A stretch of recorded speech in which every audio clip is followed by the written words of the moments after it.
Okay. In today's session, we are discussing about crystal field theory. In this crystal field theory, mainly we are discussing about how metal orbital d orbitals involved in splitting when ligand is approaching to that. How removal of degeneracy is possible and splitting of d orbitals are possible. That topic we are going to discuss here. And what are the important postulates of crystal field theory? Then why there is a splitting of orbitals are possible, and what is the different type of splitting is possible in octahedral and tetrahedral molecules, tetrahedral complexes. Okay, so those topics we are going to cover in the session. Here first is about crystal field theory. Crystal field theory is mainly what proposed by the scientists Hans Bethe and Hans Bruch van Vleck. So these are the scientists who postulated this crystal field theory in 1930s. It is mainly applied to the solids, especially crystalline compounds. Then what is the pattern of the orbital splitting in transition metal complexes? For those complexes, this crystal field theory is mainly applied. So when metal is in contact with ligand, so there is a possibility of splitting of d orbitals. Now there is a question arised: why d orbital splits when a ligand approaches to the metal? Why splitting is possible? Why loss of degeneracy is possible? First, what is mean by degeneracy? Degeneracy is nothing but presence of equal energy or same energy to all the orbitals is called a degeneracy. When we are taking 5 d orbitals have equal energy, hence these are called degenerated orbitals. When these degenerated orbitals are irradiated with ligand, so when ligand as approaching, ligand is nothing but electron pair donor. Ligand contains electrons in that, and even d orbitals of metal also contain some extent of electrons. So when ligand is approaching, what happens? So that metal and ligand experiences repulsions between their electrons. Electron repulsions are possible. That is the reason why splitting of d orbitals are possible. So this is the reason for splitting of d orbitals when ligand approaches the metal. The main reason is repulsions arised between ligand electrons and the metal electrons. That's the reason why splitting is possible. Now let us see what are the postulates of crystal field theory, silent features of crystal field theory. When metal and ligand approaches each other, they are bounded by strong electrostatic forces of attractions. That's the reason why complexes are highly stable. Whatever complex generated, that complex is not ionized. So that complex is non-ionizable, and splitting of orbitals, splitting of that complex is also, deviation from that complex is also not possible. The reason is all the ligands and metals are bounded by strong electrostatic forces of attractions. And the next, complex is considered as a combination of metal. So here center of the region is deposited by metal, and which is surrounded by ligands. So here ligand is nothing but electron pair donor. At least one lone pair of electron it should donate, then only it is considered as a ligand. Ligands are maybe anions or neutral molecules. Anions are nothing but here negatively charged species like chloride, hydroxide, bromide, and R minus. Neutral ligands are nothing but, even though there is no charge, because of lone pair of electrons on the hetero atom, they are able to donate the electrons. Hence, these are called neutral ligands. These anion ligands are negative ligands are called point charges, whereas neutral ligands are called point dipoles. And the next is about when transition metal is not bounded by ligand, their d orbitals are degenerated. So in free state, all the d orbitals are equal energy will be there. These are called degenerated orbitals. And when ligand approaches, what happens? Some of the orbitals experience high repulsion forces, and some other orbitals have less repulsion forces. So that's the reason why splitting of orbitals are possible. Hence, they becomes non-degenerated. And when ligand approaches the metal, there is a possibility of high spin complex formation and low spin complex formation. This mainly depends upon the strength of ligand. If the ligand is very strong, that able to form low spin complex. If the ligand is weak or weak field, weak strength, so that able to form high spin complexes. High spin complexes have maximum number of unpaired electrons in its center, whereas low spin complexes have minimum number of unpaired electrons in their complex. When we are taking cobalt CN6, cyano is extremely strong ligand. That's the reason why it is low spin complex.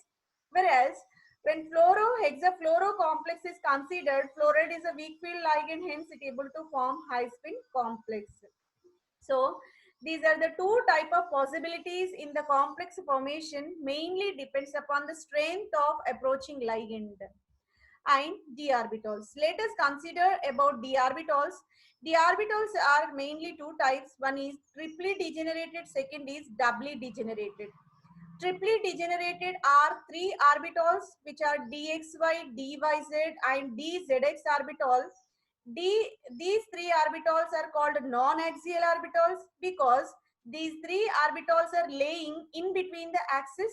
When orbitals are laying in between the axis, what happens? So these are called non-axial. And these three orbitals are degenerated, hence we can say triply degenerated, T to G. Whereas EG orbitals are doubly degenerated.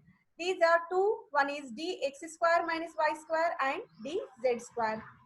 So dx square minus y square and dz square, these are called axial orbitals where orbitals are laying on the axis. Orbitals are laying on the axis are called, so EG orbitals are doubly degenerated orbitals. These are the 5 d orbitals, d, y, z, in between y and z coordinate, in between axis these orbitals are laying x, y, x and z coordinate, the x, z, the orbital is laying dxy, in between x and y orbital, this dxy orbital is laying dx square minus y square, in between x and, sorry, not in between, on this x and y axis, two lobes of double dumbbell are laying. This is called dx square minus y square, and dz square is two dumbbell lobes are laying on the z axis only. Crystal field splitting. When ligand approach, before ligand approaches in free state, d orbitals all are equal energy. This is called degenerated state. When ligand approaches, one of the set of orbital energy will be raised and second orbital set energy will be lowered. So these are called T2G orbitals and these are called EG orbitals. So this energy gap is denoted with delta. So this is about the splitting of d orbitals when ligand approaches the metal. Now let us discuss about what is meant by spectrochemical series. Spectrochemical series is nothing but the order of increasing strength of ligands. Increasing order of strength of ligands is called a spectrochemical series. Based on this series, we can identify whether the given complex is low spin complex or high spin complex. Low spin complexes are formed by strong field ligands, whereas high spin complexes are formed by weak field ligands. So here in the series, halides are in the weak field. These are least energetic in nature, whereas nitro, cyano, carbonyl groups are laying in the topmost position. These are called strong field ligands always. Pairing of electrons are preferred. So that's why low spin complexes are generated in case of this what strong ligands. So this is about the arrangement of all the ligands according to their increasing strength, which starts with iodo followed by bromide followed by chloride. This is called thiocyanide, and this is called fluoride, hydroxy, oxalato. This is aquo, NCS, isothiocyanato, pyridine, EDTA, ethylene diamine tetraacetate ion, and ammonium. EN stands for ethylene diamine. And next is about OPDA. OPDA stands for orthophenylene diamine. And next is about nitro. Next is about cyano. And final carbonyl functional group is there, CO. So this is about the increasing order of strength of all the ligands, which is called spectrochemical series. Now let us discuss about how the splitting is carried in octahedral complexes.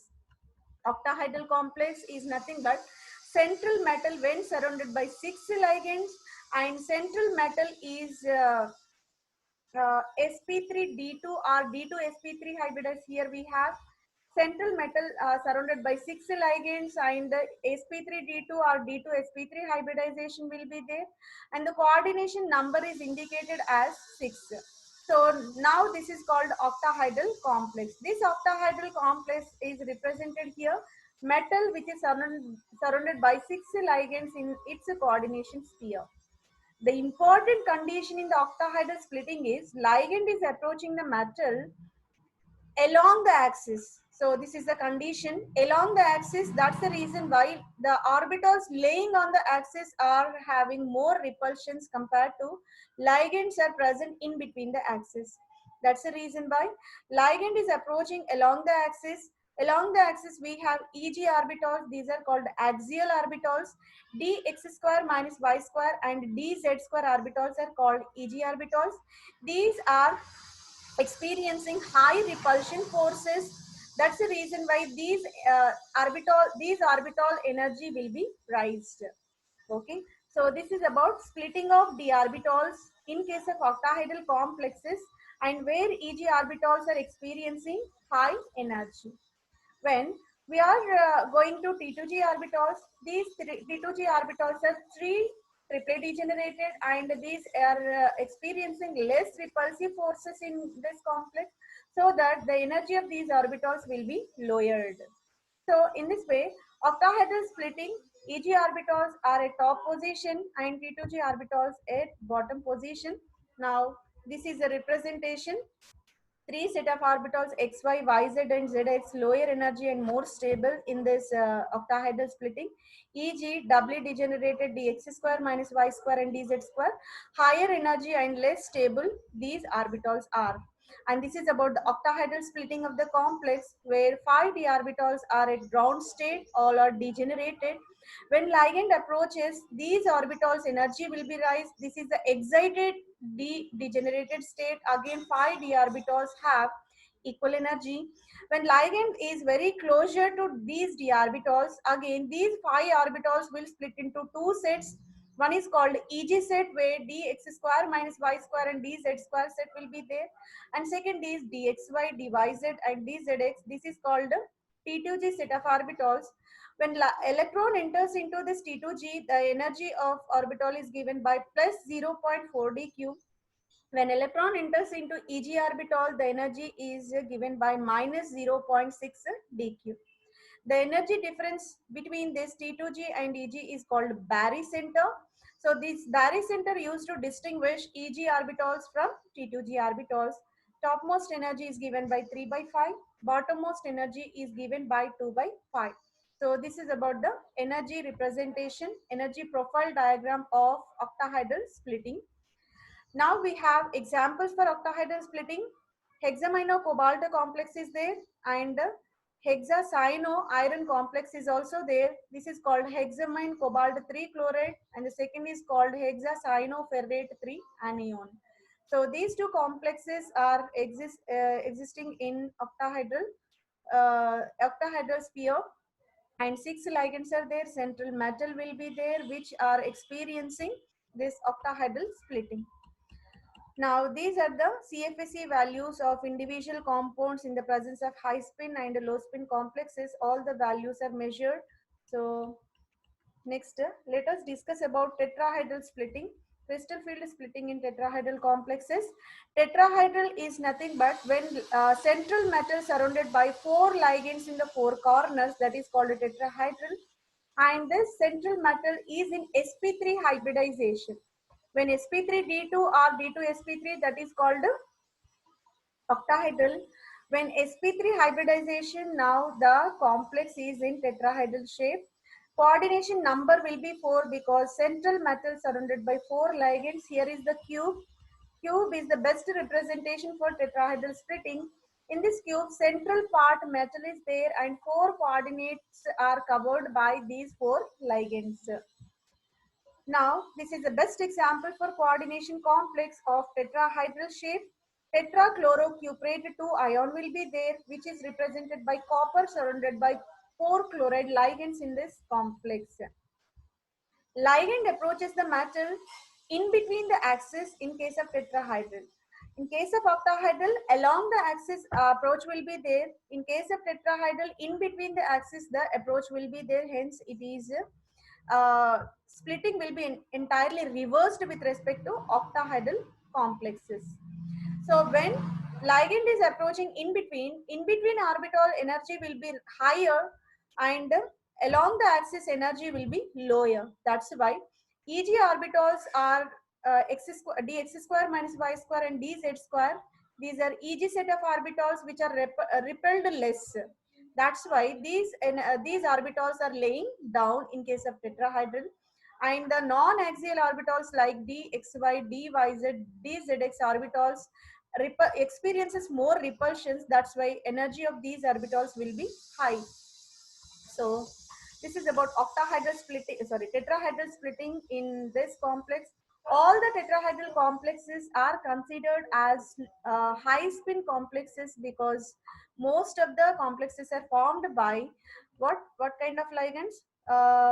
Weak field ligands. Weak field strength ligands are involved in this tetrahedral sp3 hybridization, and the splitting is observed.